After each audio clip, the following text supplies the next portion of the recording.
सोलापूर शहरात भारतीय जनता पक्षाच्या वतीने मंगळवारी भव्य विजयी मेळावा व कृतज्ञता सोहळ्याचे आयोजन करण्यात आले.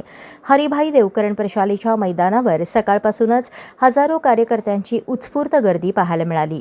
मुख्यमंत्री देवेंद्र फडणवीस यांच्या आगमनाने परिसर जल्लोषमय झाला असून कार्यकर्त्यांनी घोषणाबाजी करत विजयोत्सव साजरा केला. या मेळाव्यात फडणवीस यांच्या हस्ते जिल्हा परिषद, महानगरपालिका आणि नगरपालिकांमधील नवनिर्वाचित सदस्यांचा सत्कार करण्यात आला. सोलापूरकरांनी दिलेल्या अभूतपूर्व पाठिंब्याबद्दल आभार मानत फडणवीस यांनी लोकप्रतिनिधींना शुभेच्छा देत विकासाच्या माध्यमातून जनतेचा विश्वास सार्थ ठरवण्याचे आवाहन केले. यावेळी पालकमंत्री जयकुमार गोरे, आमदार देवेंद्र कोठे, विजयकुमार देशमुख, सुभाष देशमुख, शहराध्यक्ष रोहिणी तळवळकर, प्रशांत परिचारक, माजी खासदार सिद्धेश्वर महाराज, माजी आमदार राम सातपुते, महापौर विनायक कोंडाल यांच्यासह अनेक पदाधिकारी व कार्यकर्ते मोठ्या संख्येने उपस्थित होते. मेळाव्याने भाजपच्या संघटन शक्तीचे आणि सोलापुरातील राजकीय बळाचे दर्शन घडवले.